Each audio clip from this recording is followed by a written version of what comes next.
Seanca e kuvendit shoqërohet me tensione, përplasje politike dhe largim të deputetëve nga salla.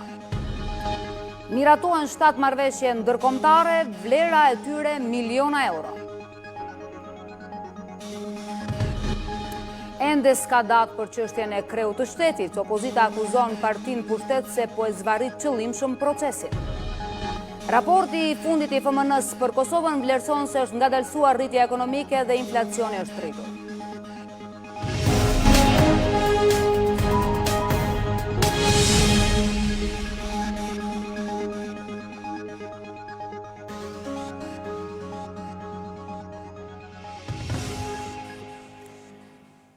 Mirëmbrëma të gjithëve, mirë se vini në këtë edicion qendror lajme, të nderuar teleshikues. Seanca plenare e Kuvendit të Kosovës e para pas vendimit të gjykatës kushtetuese për shfuqizimin e masës së përkohshme ndaj institucionit legjislativ është shoqëruar me përplasje politike, tensione dhe largim të deputetëve nga salla. Teksa PDK kërkoi që rezoluta për mbrojtjen e të vërtetës së luftës të futet si pikë e parë e rendit të ditës, e kërkesa nuk mori miratimin e deputetëve, ky subjekt lëshoi sallën. Megjithatë, ligjvënësit miratuan disa marrëveshje tjera. Në hapje të seancës, kryetaria e Kuvendit Albulena Haxhiu kujtoi demonstratat e vitit 1981, duke i cilësuar ato si një moment kyç për artikulimin politik të shqiptarëve të Kosovës dhe një kthes në vetdijen shoqërore. Partia Demokratike e Kosovës kërkoi që si pikë e parë e rendit të ditës të jetë rezoluta për mbrojtjen e së vërtetës së luftës. Me këtë rast, lista serbe lëshoi sallën.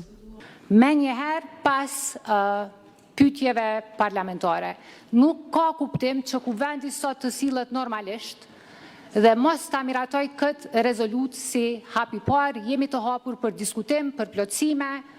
Shefat e grupeve parlamentare nuk ranë në ujdi lidhur me kërkesën e PDK-s. Ne jemi të gatshëm që të delegojmë deputetët tonë, sikurse e biseduam edhe në takim, që bashkë me deputetët e grupeve tjera parlamentare të punojnë gjatë ditës. Mendojmë që është obligim i joni edhe institucional edhe shtetëror për ta mbrojtur të vërtetën edhe sakrificën e popullit tonë për liri. Edhe kjo histori e Kosovës realisht është e pandryshueshme. Mirë po rrethonat në të cilat është sot Kosova dhe është sot Kuvendi i Kosovës na obligon që të kemi një qëndrim për një çështje bukur të rëndësishme. Për shkak të mosmarrveshjeve me shumicën, deputetët e PDK-s lëshuan sallën plenare, derisa deputetët serb u kthyen në sallë. Megjithatë, seanca vazhdoi me pika tjera të rendit të ditës.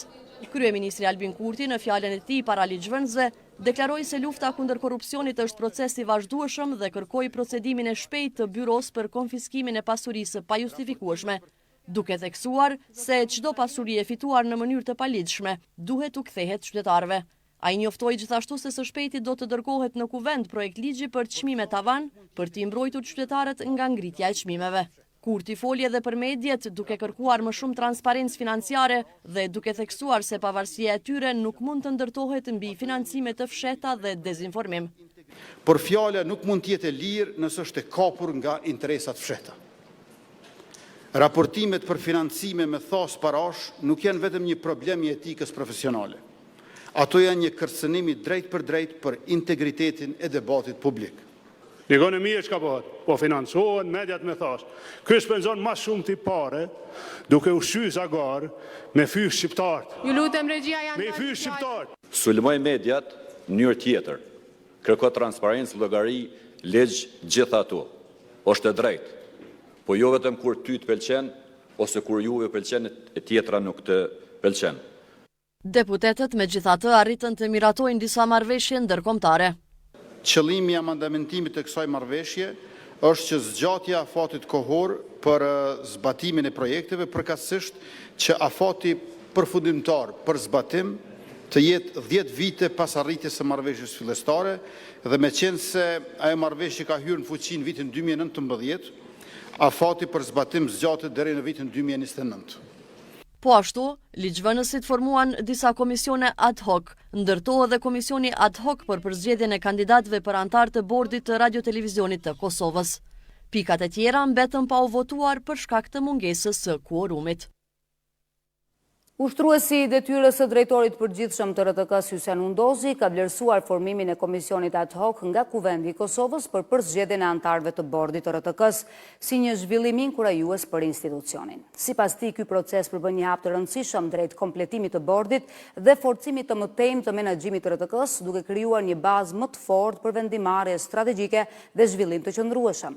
Hundozi ka theksuar se RTK-n e pret një punë e madhe për të adresuar çështje thelbësore si sigurimi i financimit qëndrueshëm, zgjidhja e çështjes së pronës, avancimi teknologjik, përmirësimi i kushteve të punës për stafin, forcimi i kapaciteteve profesionale, rritja e cilësisë përmbajtjes dhe thellimi i bashkëpunimit me partnerët ndërkombëtar.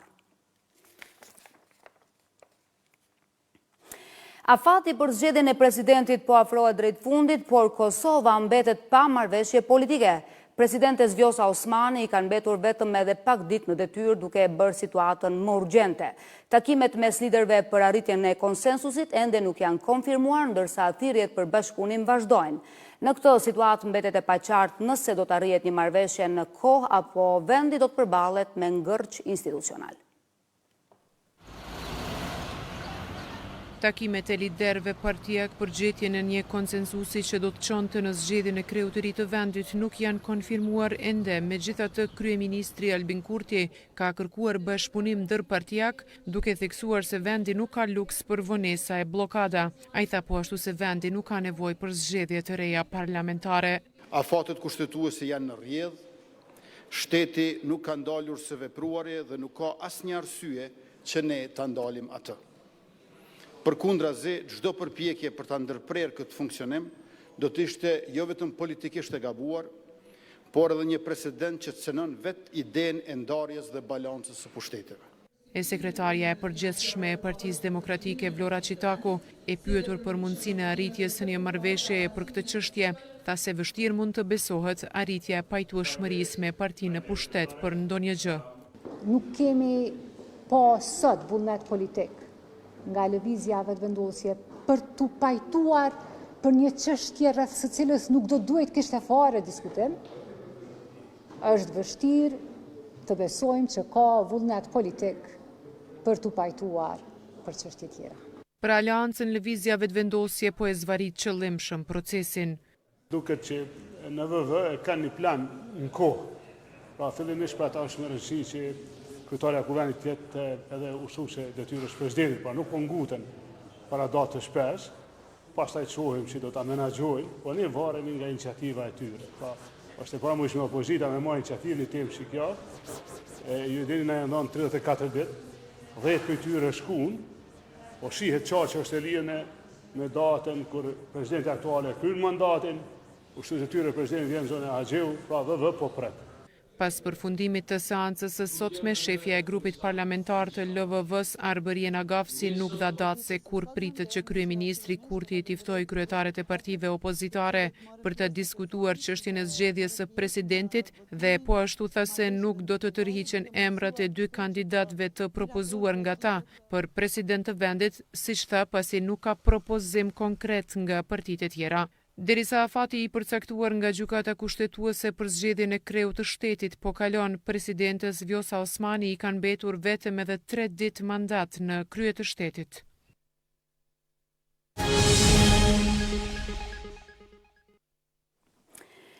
Ju përcjell tani të tjera zhvillime të ditës. Fondi Monetar Ndërkombëtar ka publikuar raportin vjetor për Kosovën, duke theksuar se pas një bllokade politike e 1 vjeçare, rritja ekonomike ngadalsoi në 3.6% në 2025, ndërsa inflacioni arriti në 5.75% në janar vitit 2026. Parashikimet për 2026 tregojnë një rritje prej 3.3% dhe inflacion deri në 5.9% me një zgjerim të përkohshëm të deficitit të llogarisë aktuale. FMN-ja vlerëson se ekonomia ka perspektivë pozitive, por përballet me rreziqe nga situata politike dhe zhvillime ndërkombëtare, duke rekomanduar reforma, kontroll të shpenzimeve dhe investime më të mençura për një rritje të qëndrueshme drejt standardeve të BE-s.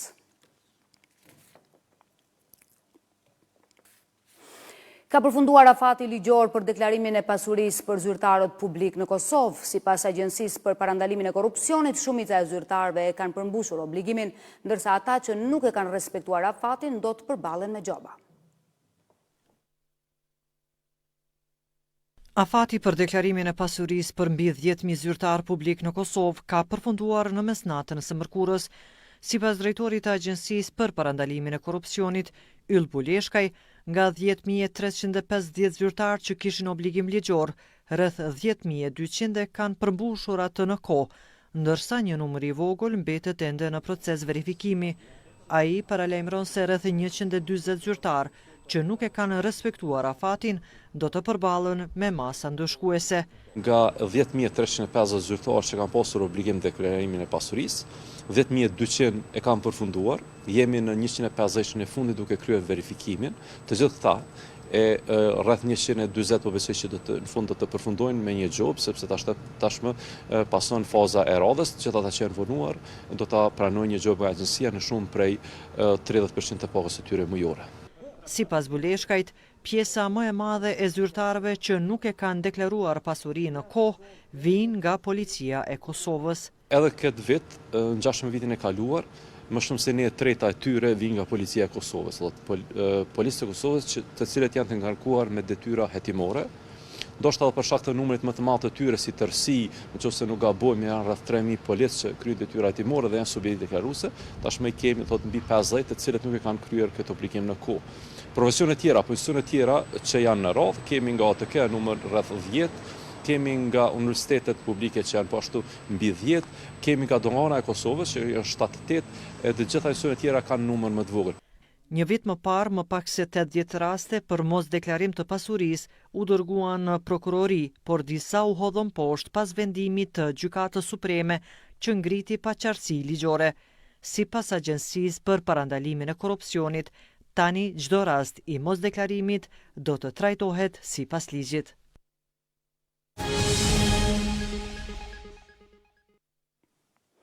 Do të ndrojmë tani temë. Demonstratat e vitit 1981 mbeten një nga momentet kyçe në historinë e Kosovës që shënuan rrugën drejt lirisë dhe pavarësisë. Në përkujtim të kësaj ngjarjeje, krerët institucionale dhe pjesëmarrësit e asaj kohe vlerësuan rolin vendimtar të rinisë, studentëve dhe qytetarëve të cilët u angazhuan për barazi, dinjitet dhe për ndërtimin e Republikës së Kosovës. Demonstratat e vitit 1981 shënuan një pikë kthese duke u paraprirë proceseve të mëvonshme politike dhe çlirimtare deri te realizimi i synimit final pavarësia e Kosovës. Kështu tha në ceremoninë e shënimit të 45 vjetorit të demonstratave të vitit 1981. Kryetaria e Kuvendit Albulena Haxhiu tha se sfidat dhe sakrificat e të burgosurve politik dhe të rinisë të asaj kohe mbetën të pakontestueshme në rrugën drejt lirisë së Kosovës. Sot duke i kujtuar demonstratat e vitit 1981, i nderojmë me respekt të thellë të gjithë pjesëmarrësit që i dhanë jetë atij zhvillimi politik, studentët, aktivistët dhe qytetarët që u bashkuan rreth një kërkese të përbashkët për barazi, dinjitet dhe për Kosovën, republikë të cilën e gëzojmë sot. Kryeministri Albin Kurti theksoi se rinia shqiptare e bashkuar pavarësisht prej ardhjes kishte Republikën e Kosovës si prioritet të padiskutueshëm. Akronimi KR, si njëstore e parullës Kosova Republik, përmbledh idealet politike të disa gjeneratave të shqiptarëve të Kosovës, të shqiptarëve në Jugosllavi dhe të kombit shqiptar në përgjithësi. Rol të rëndësishëm në demonstratat e vitit 1981 kanë pasur edhe gratë shqiptare. Demonstratat e marsit dhe prillit të 81-s ishin si një hyrje në kthesën e madhe që e priste popullin shqiptar të Kosovës. Ato ishin paraprijesë të ngjarjeve dhe protestave të mëvonshme të viteve 89-90, të formimit të celulave të para të UÇK-s.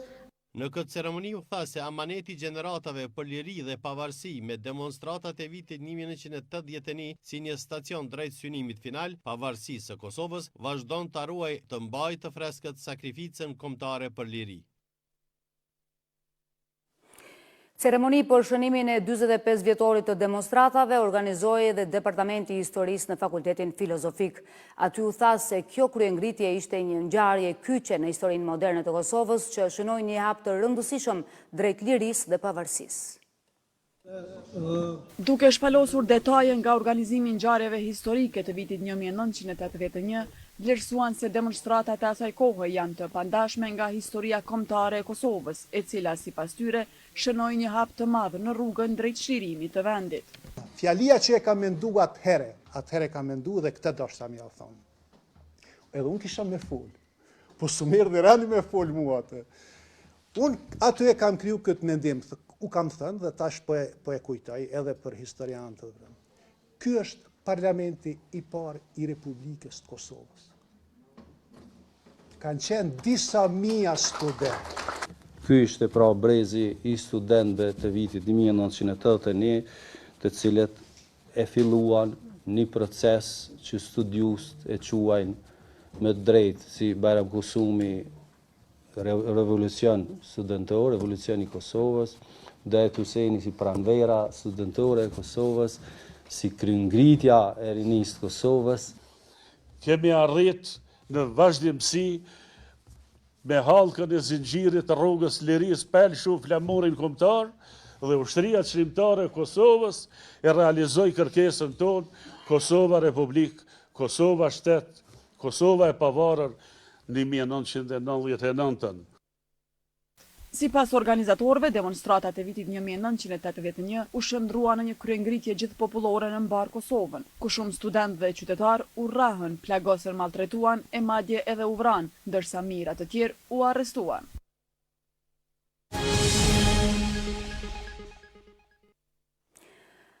Do të kalojmë tani në Plemetin të Obiliqit, ku përuruan punimet e ndërtesave shumë banesore sociale, pjesë e projektit për efikasitetin e energjisë. Në aktivitet morën pjesë Ministria e Ekonomisë Artane Rizvanolli, zyrtar të BE-s dhe të komunës. Delegacioni vazhdoi pastaj në Drenas për të inspektuar punimet e tjera, të cilat janë pjesë e një programi që përfshin renovimin e 28 ndërtesave sociale në të gjithë vendin. Në kuadër të projektit, zbatimi i masave të eficiencës së energjisë për ndërtesat shumë banesore sociale, në Plemetin të Obiliqit u bë përurimi punimeve të ndërtesave. Në këtë ditë kur po përurojmë investimet në eficiencë të energjisë në 2 banesat sociale të Obiliqit, prej të cilave përfitojnë 58 familje me rreth 310 antar, të cilat nga sot kanë kushte më të mira jetese.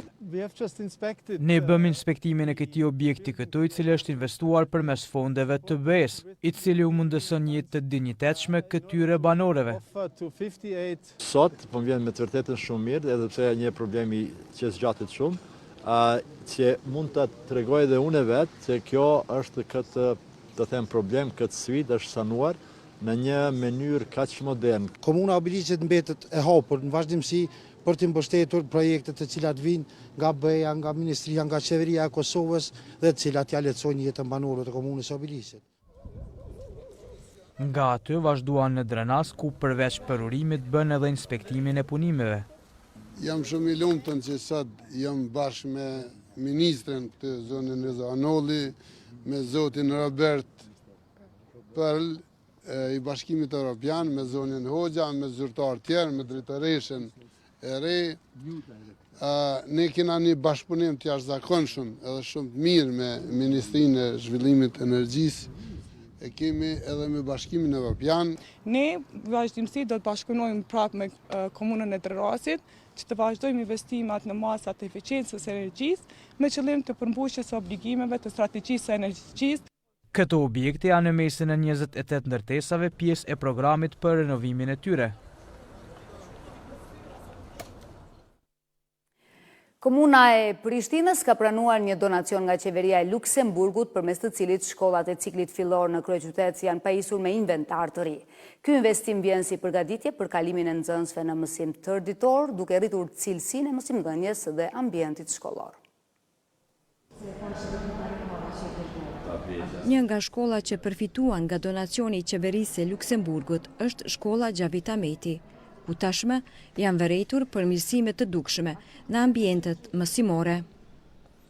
Drejtori i arsimit në komunën e Prishtinës, Samir Shahini, e ka vlerësuar këtë mbështetje, duke theksuar se ndikon drejt për drejt në përmirësimin e infrastrukturës shkollore.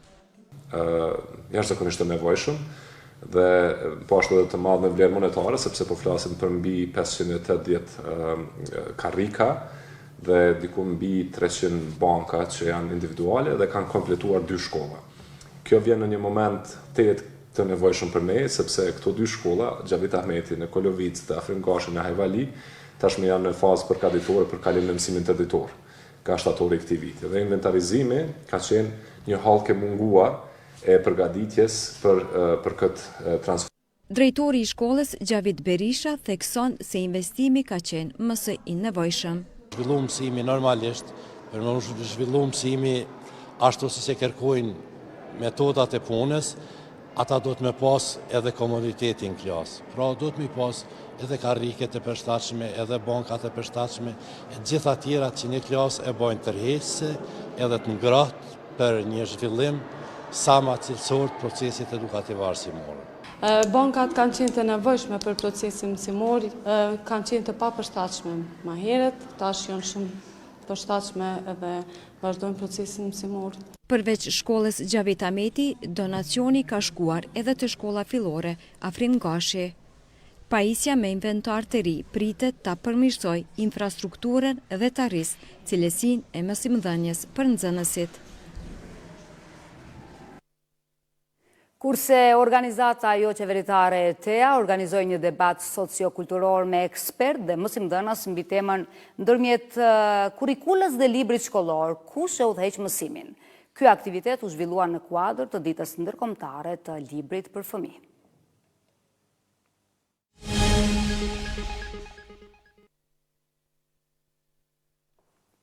Pas 27 vjetësh, fëmijët e Rushit dhe Zahid e Rushitit janë kthyer në banesën e prindërve të tyre në veri të Mitrovicës. Emocionet ishin të mëdha, ndërsa ata rikujtojnë tmerrin e vrasjes dhe djegjes së prindërve të tyre në atë shtëpi. Pas 27 vitesh, me emocione, antarët familjes Rushiti u kthyen në banesën e tyre në pjesën veriore të Mitrovicës. Me kthimin e banesës, jeta do të vazhdojnë përpara. Megjithatë, kthimi ishte më shumë se sa emocional. Ata kujtojnë çastet kur morën vesh për vrasjen e prindërve të tyre. Trupi abes i babës, komp kanë qenë këtë pjesë, edhe gjysa e pribelit tek ne, mrapa pështeton në qash, në kauqit, e nana me siguri kur e ka pa në gjendje, o më me ndihmu. Edhe atje, sa unë e di, thuhet që nana, o konë mas e qëllume me armë, mas shokës. Edhe unë e mbajnë men kur kemi telefonu një herë me nanën, ata e ndjeshin. Ke qenë në fundi që ke? Po. Lulieta tregon emocionet për momentin kur e kuptoi për vrasjen e prindërve. Ishëm dytë kështot, isha para ti, edhe pja boj Florem, hajde të regom qa po do me më tregu. Edhe mi ka që i durët kështot.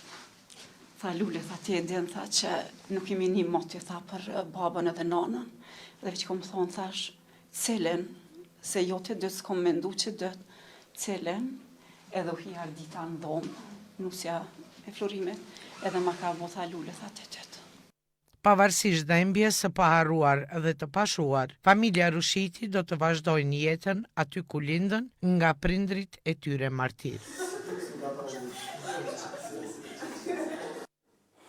Familjet e fëmijëve autik vazhdojnë të përballen me mungesë të shërbimeve bazë, përfshirë asistentët në kopsht dhe mbështetje psikologjike. Këto nevoja u bëjnë thirrje për ndërgjegjësim gjatë marshit organizuar nga prindrit dhe shoqata e autizmit. Në aktivitet u bashkuan edhe presidentja Vjosa Osmani dhe kryetari i Prishtinës Përparim Rama, duke shënuar ditën ndërkombëtare të autizmit. Në Kosovë, fëmijët me autizëm vazhdojnë të përballen me mungesë të mekanizmave për identifikim dhe trajtim të hershëm. Në shumë shkolla ata nuk kanë asistent, ndërsa shërbimet të psikologët dhe logopedet nuk mbështeten nga qeveria apo komuna. Për këto mungesa në sheshin e Prishtinës u mbajt marshin ndërgjegjësues me moton "Miratojeni ligjin gjithëpërfshirës, autizmi nuk pret", një projekt ligj që qëndron si draft prej 10 vitesh. Gjendja persona me autizëm nuk është e mirë. Do me thonë edhe në fushat që prekën si arsimi, shëndetësia, çështjet sociale, shërbimet e tjera.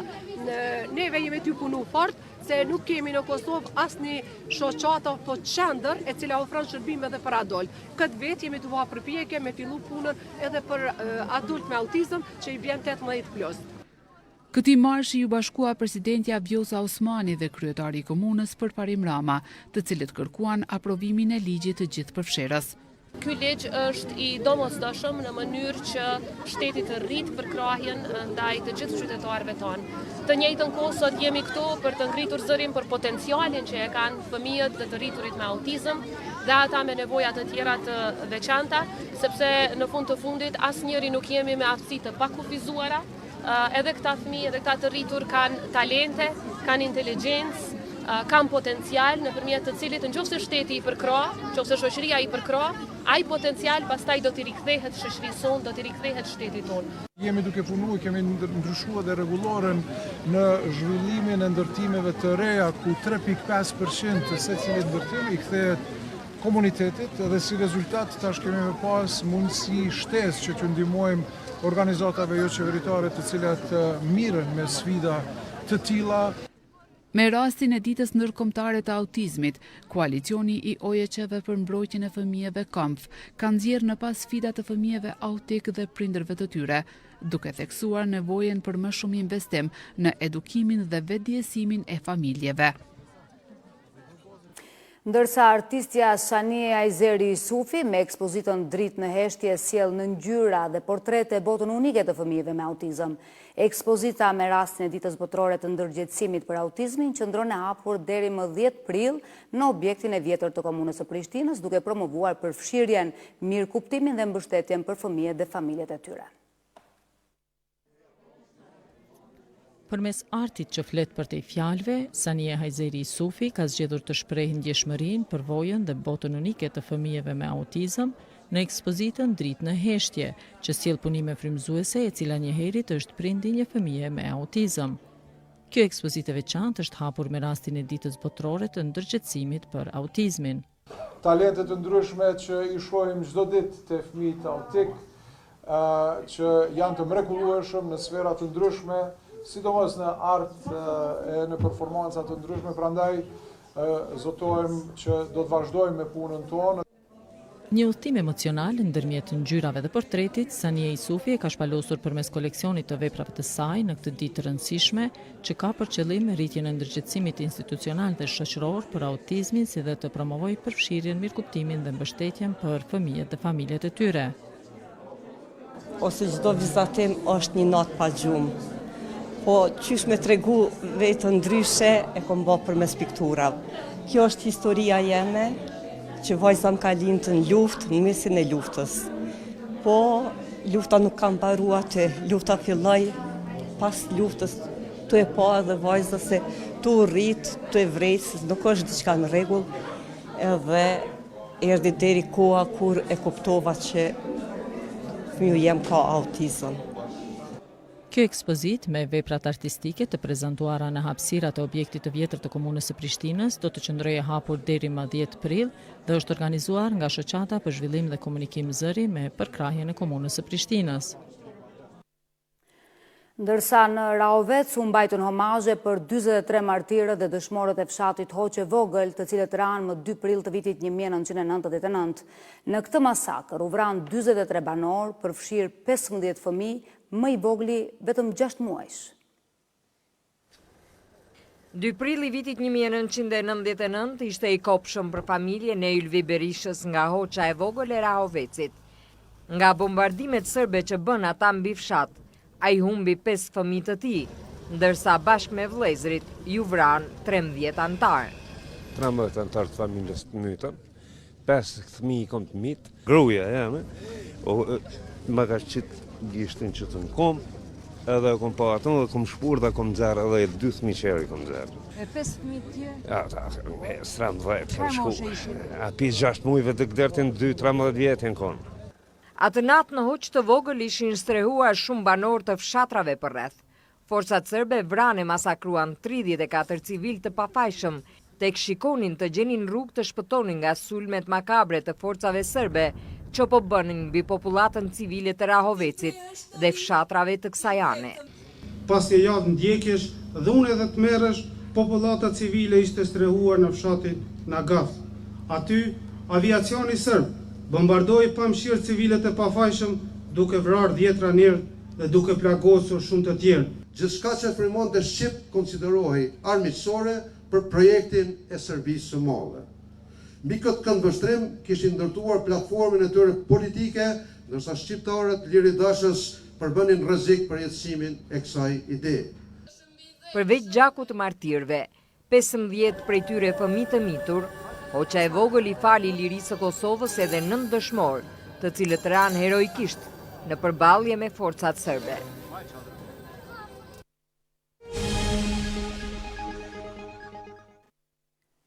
Shohim tani zhvillimet kryesore